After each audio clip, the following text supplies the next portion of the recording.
There was a lofty devotee in the north. He was blind. He made himself blind by pricking the eyes, finding that he was very much obsessed by sexual desire, etc. He did something very demeaning. I don't explain it now fully. So he became blind, but he was a great devotee of Lord Krishna. So naturally, with blindness, the anxiety, the dependence, the expectation, everything gets intensified. So every day, a child used to come to him and said, "Where do you want to go? Catch hold of my finger." So he extended the finger, he caught hold of it, and he used to walk about wherever he wanted. Poor man did not know. He thought that I am blind. How can he say anything? Because he cannot see the boy. He only feels the impact, the finger. So one day he told him, "I would like to go to Vrindavan." He said, "Yes, fix a day." So a day was fixed. The child came and said, "Let us go to Vrindavan. Catch hold of my finger." He only knows that finger was held by him. The child was walking in front, he cannot see. He said, "You simply walk, I am taking you." So they walked and walked and walked. Ultimately they reached Vrindavan and the central place. Then he said, "Here Vrindavan has come." And he pulled his finger. Then he thought, this is Lord Krishna himself who has come. Now the question is, he is no more available. I told him I want to go to Vrindavan. He has taken me to Vrindavan. I didn't tell him that in Vrindavan you should be conducting me further. So he has pulled his finger and gone away. Then he suffered a sense of loss. Oh, the Lord has come and taken me. I was unable to understand it. I did not make the full use of it. So he uttered a verse. My dear souls, please understand. This is not a story at all.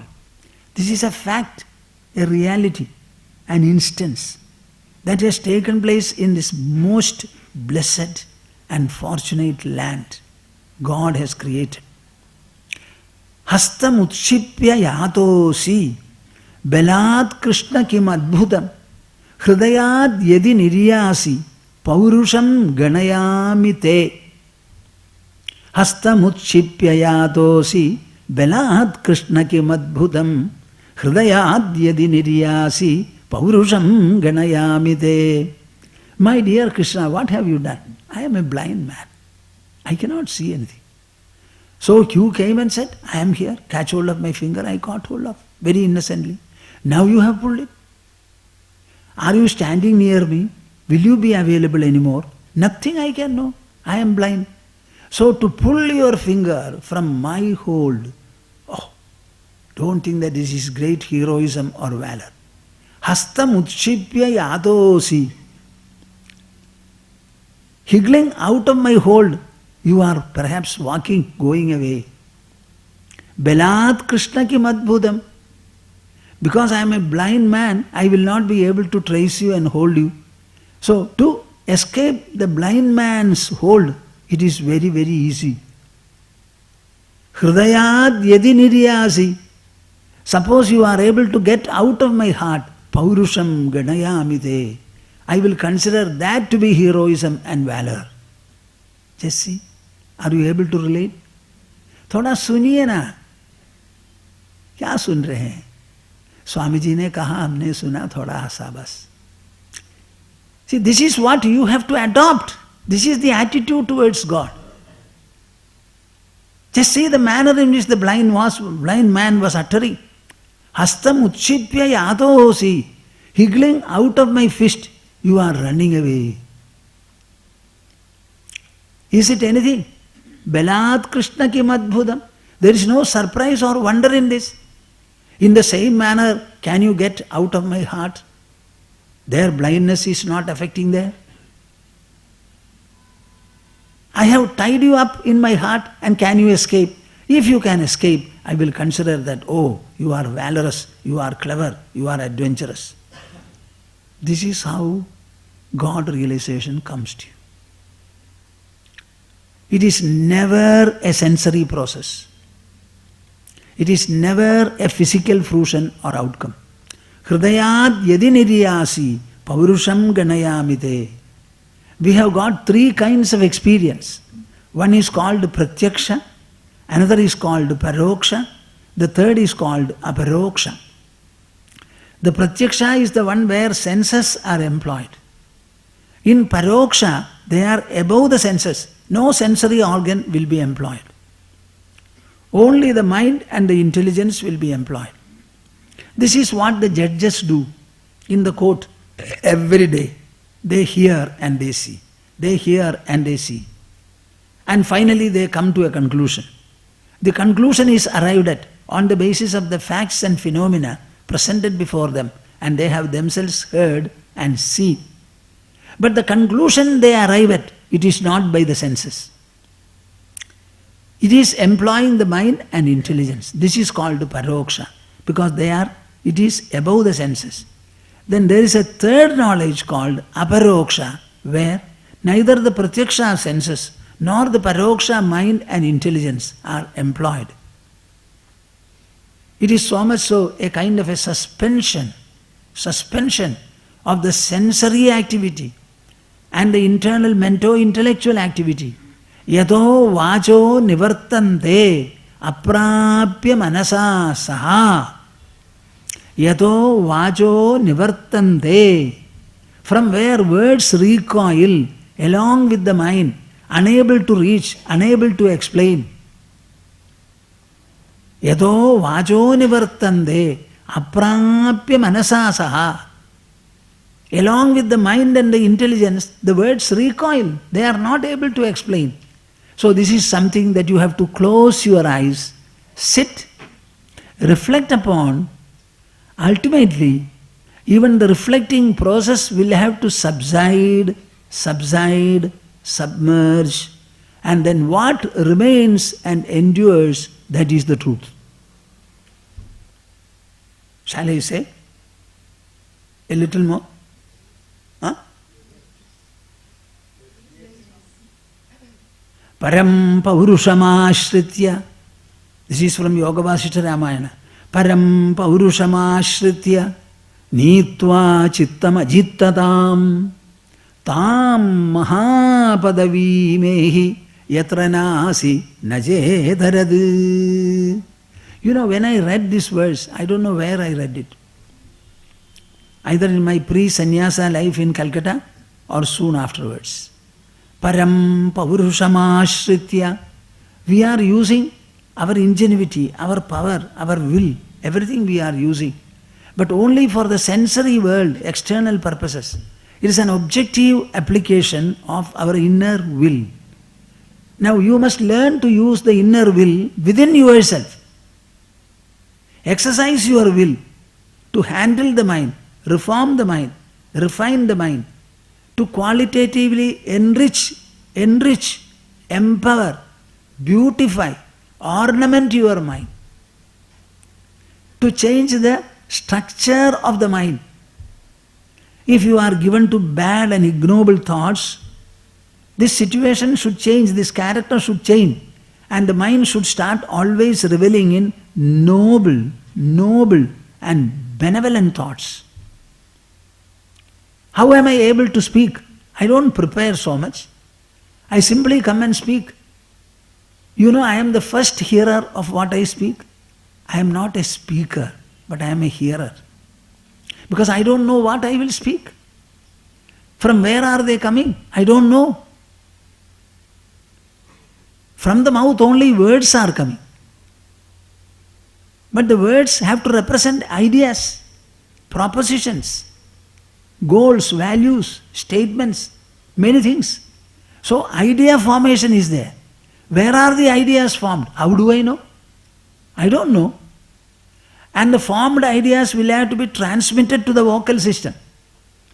This transmission apparently from head to this region.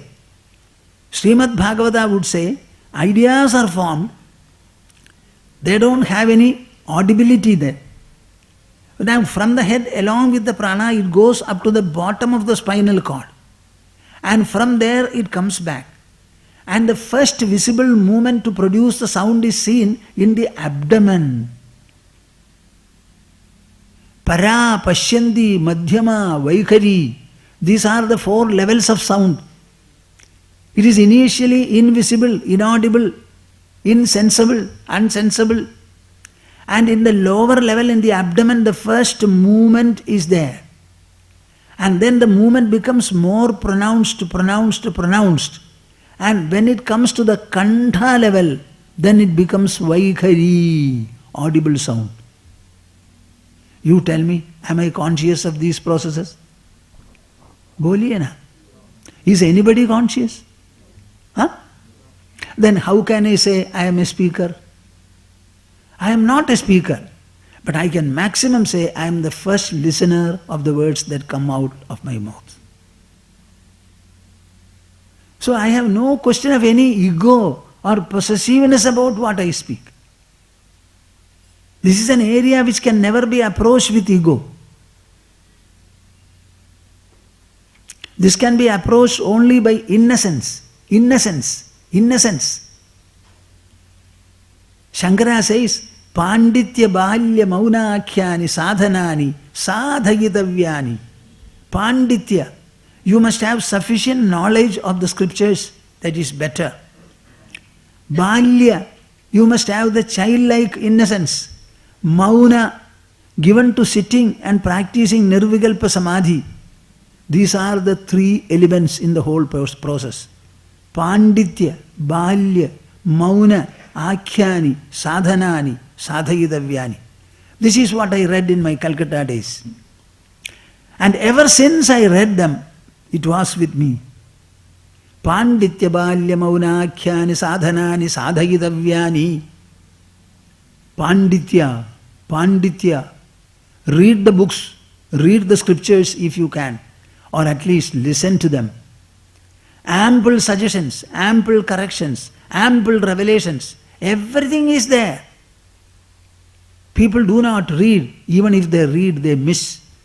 A great Srimad Bhagavata scholar in his second part of 80s, 85, 86, 87 years, he was telling me the other day, Swamiji, even when we read some of the propositions in Srimad Bhagavata, we feel, oh, we missed it all along.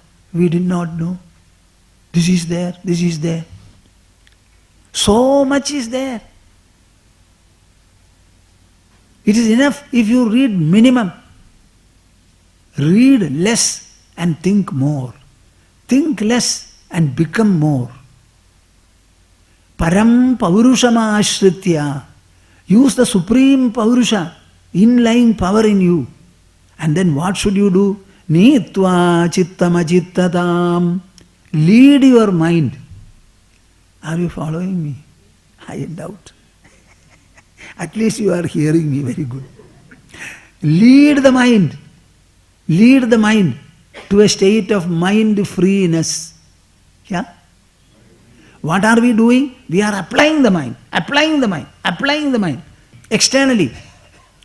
So the mind is employing the senses and associated with the senses to see and get involved in the sensory objects. In the same manner, close your eyes. Param Paurushama Ashritya Nitva Jittam Ajittadam. Then lead the mind to a state of mind extinction. Yesterday I was with the computer up to 12:30, 1 o'clock. I am writing the Science of Inner Redemption series for the next issue of Vicharasetu. And I was wondering, what shall I write? What shall I write? You know, a beautiful line, it is something that I am saying, a beautiful line of argument is being brought about. How to explain it and make it interesting to the people? He says that the entire world is governed by cause-effect sequences. If there is anything which has got no cause, we cannot accept it. This is what we are within the world. And what is the situation? I accept you because you are born from your parents. Your parents were born from their parents. And like that, go backward and backward. The first parents, where from were they born? When I say first parents, before that there were no parents at all. So I am obliged to accept a kind of a source called the first parents, who themselves do not have their parents. So it is a causeless cause. Can I accept it? See, this is a journey in the sphere of intelligence. This is not a scientific objective research, telescope and microscope, carbon dating, etc. This is an inquiry in your intelligence. It is the same intelligence that conducted the journey, Mangalyaan, but that is in the objective sphere. So you tell me, if there is no cause for anything that you see, you cannot accept the effect. So the first parents are causeless, therefore unacceptable. If they are themselves unacceptable and illusory, then what are we? Param paurushamaashritya nitva chittam ajittadam. So you lead the mind, think in such a manner that the purpose will be the very cessation of the thought process. You lead your thinking in such a manner that you want to reach the state of thought freeness. Tam mahapadavi mehi. When you reach the state of mind freeness or mindlessness, you know what is that? It is the very source of the entire visible creation. Tam mahapadavim ehi. Reach, my dear Prince Rama, that supreme, exalted, magnificent abode. Yatra nasi nachetaradu. Where neither will you be as an existence nor others. I told you, yato vacho nivartande aprapya manasasaha. Where words along with the mind recoil, that is the source that you are looking for. And where is that source? Right within your body. If you can lead your mind to a state of mind extinction, that is more than sufficient. That is what he says. The brilliant full moon you have to see with your eyes in the same manner. The searching consciousness, the enquiring mind, the introspecting intelligence will have to themselves perceive this inner source brilliance. Just like you are using your mind to perceive the external objects through the eyes and the other senses. Leave the object linkage. Make your mind inwardly applicable and reach a point whereby the mind and the mentation will themselves stop and you will reach that wonderful supreme Chidakasha, the sentient sky. Vastuswarupam spudabodha chakshusha svenaiva vedyam nadu pandidena chandraswarupam nija chakshushaiva jnatavyamanyairavagammyate kim. The Guru is instructing him into a path of self-realization and making him understand the gravity, the distinct nature of this inner pursuit, whereby the Guru will only enable him, empower him, enlighten him. The actual process should be one that he himself pursues. It consists of a reformation of the inner personality, consisting of the mind and the intelligence. Your intelligence will have to be more and more perceptive, subtle, sharp. The mind has to be pure, sublime, serene, noble. Never contaminate the mind with useless thoughts. I don't like him, I don't like her, who, what is?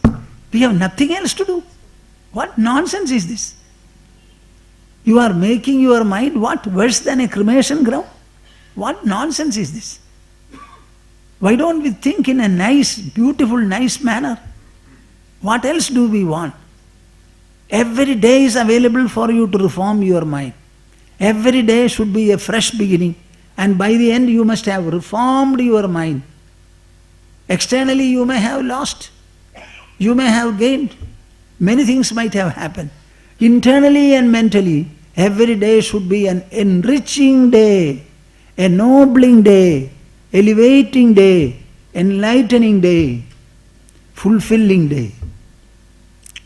And what you do in turn to the world also should be more and more enriching and elevating.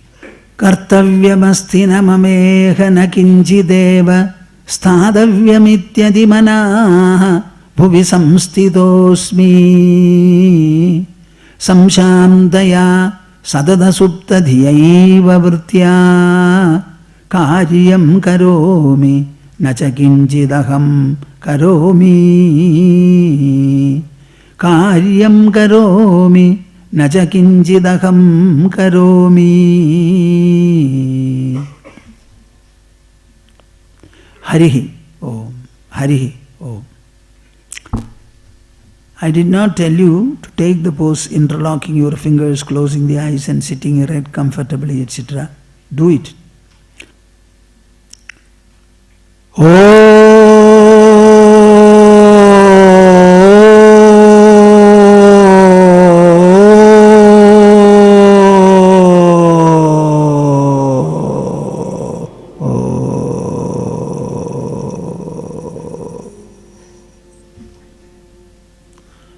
Harihi Om.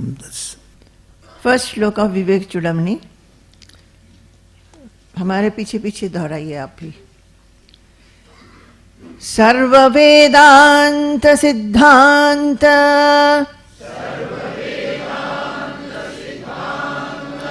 गोचरम तमगोचरम गोविंदम परमानंदम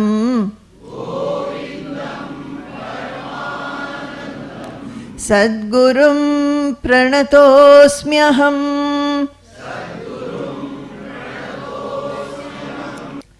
वस्तुस्वरूपं स्फुटबोधचक्षुषा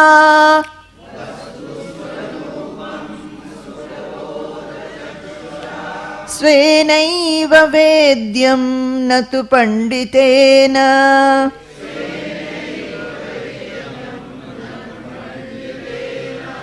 चन्द्रस्वरूपं निजचक्षुषैव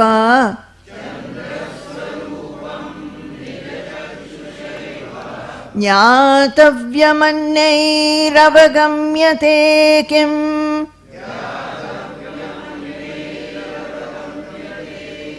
ज्ञातव्यमन्यैरवगम्यते किम्.